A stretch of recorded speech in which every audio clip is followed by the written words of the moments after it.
Good morning, dear students. Myself, Dr. Mamta Goyal, Head of the Department Botany, SPC Government College, Ajmer. We have already discussed pathogenesis in my last lecture. We have finished pathogenesis, and today we will start with a new topic, that is epiphytotics. Phytotics or epidemiology of plant diseases, or we can say disease outbreak, disease का फैलना। तो ये topic हम आज लेंगे detail में कि outbreak कैसे होता है, डिजीज़ फैलती किस तरीके से है, डिजीज़ का जो एपिफाइटोटिक्स लार्ज स्केल के ऊपर ऑल ऑफ सडन उसका स्प्रेड जो है वो कैसे होता है। तो इसके पहले हम कुछ हिस्टोरिकल इवेंट्स भी याद कर सकते हैं, जिसमें ये बताया गया है कि हिस्ट्री में हमारे आउटब्रेक किस किस तरीके से हुए। बहुत ही पुरानी डिजीज़ हमें पता है कि late blight of potato which is caused by phytophthora infestans, इसने आयरलैंड में जो है वो आउटब्रेक किया था, ज़बरदस्त तरीके से फैल गई थी। और destruction of food and feed resources of potato resulted in malnutrition, starvation, migration and even death of people and animals. तो ये जो पोटैटो के ऊपर हुई, तो ये जो डिज़ीज़ है, ऐसी डिजीज़ कई हुई हैं। और ये जो डिज़ीज़ हुई थी आयरलैंड में 1945 से 46 के बीच में हुई थी। और ये स्पेशल मेंशन चाहिए हम इसको, इसमें जब भी हम एपिफाइटोटिक्स की बात करते हैं तो इसमें स्पेशल मेंशन इसके लिए आता है, क्योंकि पूरी हिस्ट्री को चेंज कर सकती हैं, पॉलिटिकल स्टेटस को चेंज कर सकती हैं, इकोनॉमिक पॉलिसीज़ को चेंज कर सकती हैं। और ये जो एपिडेमिक्स है ये वाली, this is known as Irish famine. Irish famine के नाम से ये फेमस है। इसने destroyed the entire potato crop of Ireland, where potato was the staple food of their diet. उनकी स्टेपल डाइट थी, उनका स्टेपल फूड था। As a result millions of peoples of Ireland they died of starvation और they migrated and its population was reduced to I think it was approximately at that time it was 80 lakhs and it reduced to 60 lakhs or so. और इसके बाद क्या हुआ कि the disease was regularly causing considerable damage to potato, resulting in food shortage in England में and adjacent areas में।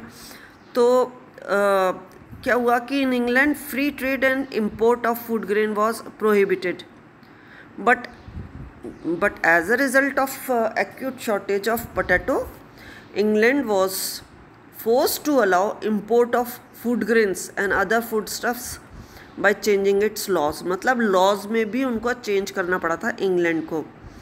तो it was this epidemic of potato which forced man to realize the importance of plant diseases, and as stated in introductory part that science of plant pathology, this was bring into limelight because of these occasions or these diseases। और इसको seriously उस time पे undertake किया गया कि अरे ये वास्तव में हमें इसको लेना चाहिए, क्योंकि उसने इतना हैवॉक कॉज कर दिया था। ये इसके बाद हम थोड़ा सा इसके बारे में बात करते हैं। Epidemiology of plant disease, that is epidemic. When a pathogen is spread to and affects many individual, that is कब, जबकि पैथोजन बहुत स्प्रेड हो रहा है और बहुत सारे इंडिविजुअल को अफेक्ट कर रहा है। दूसरा, जब with in a certain area के अंदर वो इफ़ेक्ट कर रहा है, एक ही एरिया पे इफ़ेक्ट कर रहा है, और within a relatively short time this type of phenomenon is called as epidemic or epiphytotics। बहुत शॉर्ट टाइम के अंदर फैल रहा है, छोटे से एरिया के अंदर फैल रहा है और सबको इफेक्ट कर रहा है, इंडिविजुअल को भी इफेक्ट कर रहा है। An epidemic has been defined as any increase of disease in a plant population. कोई भी डिजीज़ की इंक्रीज होना प्लांट पॉपुलेशन में एपिडेमियोलॉजी कहलाती है. Epidemiology is what? It is the study of epidemics and of the factors that influence them is called as epidemiology. It deals with interaction of host, pathogen and environmental factors that leads to an epidemic disease. Plant disease epidemics, sometimes called epiphytotics. Plant disease epidemics जो होते हैं इनको हम एपिफाइटोटिक्स भी कहते हैं. हमारे syllabus में it is mentioned in the name of epiphytotics. They occur annually on most crops in many parts of the world. Most epidemics are more और less localized and cause minor to moderate losses. ये disease का जो कुछ pictures हैं ये disease बता रही हैं कि उस पहले पुराने टाइम में जब डिजीज़ हुई थी तो क्या हाल हुआ था. ये देखिए डिजीज़ और उन डिजीज़ का रिज़ल्ट कि एक एक फैमिली के अंदर क्या हाल हो रहा है क्या. और इसके बाद वही डिजीज़ जो मैंने अभी आपको बताई थी ग्रेट बंगाल फेमाइन. ये जो हुई थी ग्रेट बंगाल फेमाइन ये इंडिया में हुई है 1943 में. 1943 में हुई है इंडिया में. Bengal had to face a serious famine during 1942 to 43. This is popularly called as Bengal famine. This happened due to epidemic of leaf spot disease of paddy caused by helminthosporium oryzae. Helminthosporium oryzae जिसको bipolaris भी कहते हैं, उसके द्वारा जो होती है उसके ऊपर पैडी के ऊपर डिजीज़ हुई थी लीफ स्पॉट डिजीज़. इसका रिजल्ट क्या हुआ? The yield of rice which was the main source of food. चावल था उनका मेन खाना. This was the main source of food. This was reduced to about 1/3. इतनी रिड्यूस हो गई that people died of starvation. उनका स्टेपल फूड था चावल. बंगाल में चावल ही खाते हैं. और जब ये डिजीज़ फैल गई तो जो चावल था वो बहुत कम, प्रोडक्शन उसका बहुत रिड्यूस हो गया. 1/3 उसका प्रोडक्शन रिड्यूस हो गया. एज ए रिजल्ट लोग बाग भूखे मरने लग गए. Thus the Bengal famine however proved to be a turning point in the official policy on agriculture in the country. इसकी वजह से एग्रीकल्चर में हमारे एक टर्निंग पॉइंट आया क्योंकि उनको एक ऑफिशियल पॉलिसी बनानी पड़ी. तो ये बंगाल फेमाइन है. एस्टिमेटेड इतने जो है 1.5 to 4 million people died of starvation and disease. और विंस्टन चर्चिल इंजीनियर्ड इट. अब हम बात करते हैं elements and components of an epidemic. Plant disease epidemic develop as a result of timely combination of the elements that result in plant disease. क्यों होती है कोई भी epidemic? As a result of combination of elements. और कौन कौन से combination है मैं ऑलरेडी 2-3 बार डील कर चुके हैं कि ससेप्टेबल होस्ट प्लांट होना चाहिए, वायरुलेंट पैथोजन होना चाहिए, और तीसरा इंपॉर्टेंट फैक्टर है favourable environmental conditions over a fairly long period of time. इसके साथ साथ ह्यूमन का भी इंटरेक्शन है कि ह्यूमन में unwittingly help to initiate and develop epidemic through some of their activities. कैसे? बाय टॉपिंग और by pruning plant in wet weather. गीले में अगर हम प्रनिंग करते हैं तो डिजीज़ जो है वो डिजीज़ प्लांट की प्रनिंग हो गई, और वो जहाँ पर डिजीज़ नहीं थी वो वहाँ पे भी फैलने लग जाती है. तो ह्यूमन भी इस फैक्टर इसमें इन्वॉल्व हो गया. तो ये कंपोनेंट है जो रिस्पॉन्सिबल है एपिडेमिक के लिए. Interaction among the component. क्या क्या इंटरेक्शन होता है? Interaction of the 4 components can be visualized as a tetrahedron और पिरामिड. इन ईच प्लेन, अभी मैं तुमको नेक्स्ट उसमें स्लाइड में बताऊंगी. In each plane represents one of the component. 4 planes हैं उसके. This figure is referred to as the disease tetrahedron or disease pyramid. So the components elements of epidemic are the susceptible host है उसमें, virulent pathogen है, favorable environment है, time भी factor है उसमें, और साथ में human का involvement है. ये disease triangle है.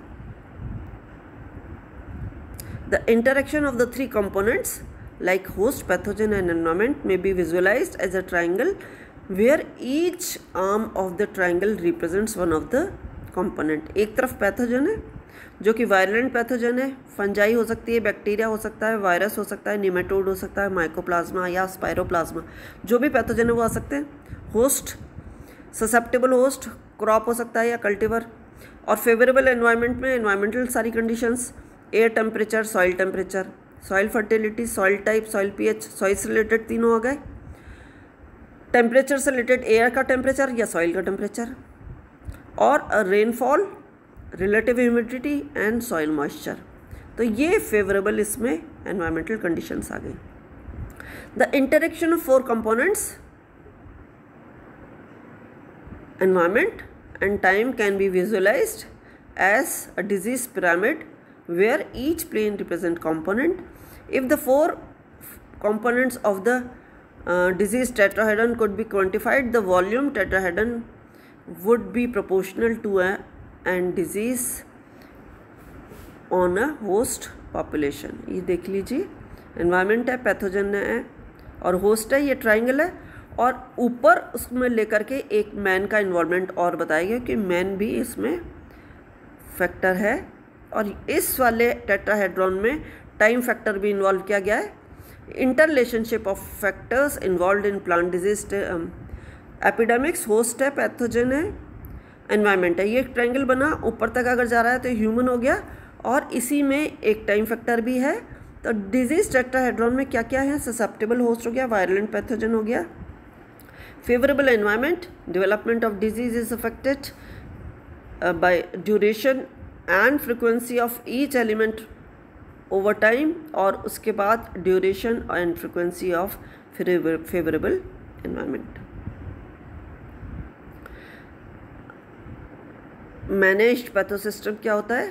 They also modify the effect of environment on disease development by delaying or speeding up planting or harvesting, by planting in raised beds or in more widely spaced beds, by protecting plant surfaces with chemicals before rain, by regulating the humidity in produce storage areas, etc.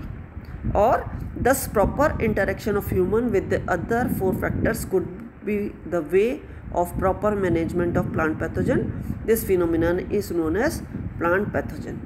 तो हम ये note कर सकते हैं कि अगर human का जो रोल है वो उसको कंट्रोल कर सकता है प्रॉपर, अगर उसको मैनेज करें तो मैनेज पैथोसिस्टम हो सकता है. एनवायरनमेंट का रोल है, एनवायरनमेंट का रोल को भी हम थोड़ा सा कर सकते हैं चेक, और इसको भी कर सकते हैं.